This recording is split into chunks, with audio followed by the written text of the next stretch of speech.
আজ থেকে 100 বছর পর ক্যালেন্ডারের পাতায় যখন 2124 সাল, আমাদের প্রত্যেকের দেহ প্রায় মাটির নিচে, অস্তিত্ব তখন রুটের জগতে। ইতিমধ্যে আমাদের ফেলে যাওয়া সুন্দর বাড়িটা হয়তো পরবর্তী প্রজন্ম ভোগ করছে, পরনের কাপড়টা হয়তো ব্যাকডেটেড হয়ে গেছে, গাড়িটা অন্য কেউ হয়তো চালাচ্ছে, আর ভাবছেন আমাকে সবাই মনে রাখছে। এটা হয়তো অনেকেই জানে না, আমার নাম যে কি এটা হয়তো অনেকেই জানে না। এত সময় নেই, যাদের জন্য এত কিছু করতে নিজের জীবনটাই শেষ করে দিলাম, তারা আমাকে একবার স্মরণও করে না।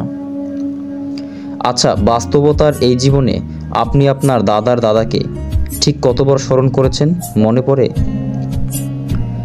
আচ্ছা, আপনি আপনার দাদির দাদিকে কতবার স্মরণ করেছেন, মনে পড়ে? পৃথিবীর বুকে আজকে এই বেঁচে থাকা, এই হইচই, মায়া কান্না, চলে যাওয়া অসংখ্য প্রজন্মকে টপকে আমরা এই জীবনকে গড়েছি, তেমনি আগামীতে অসংখ্য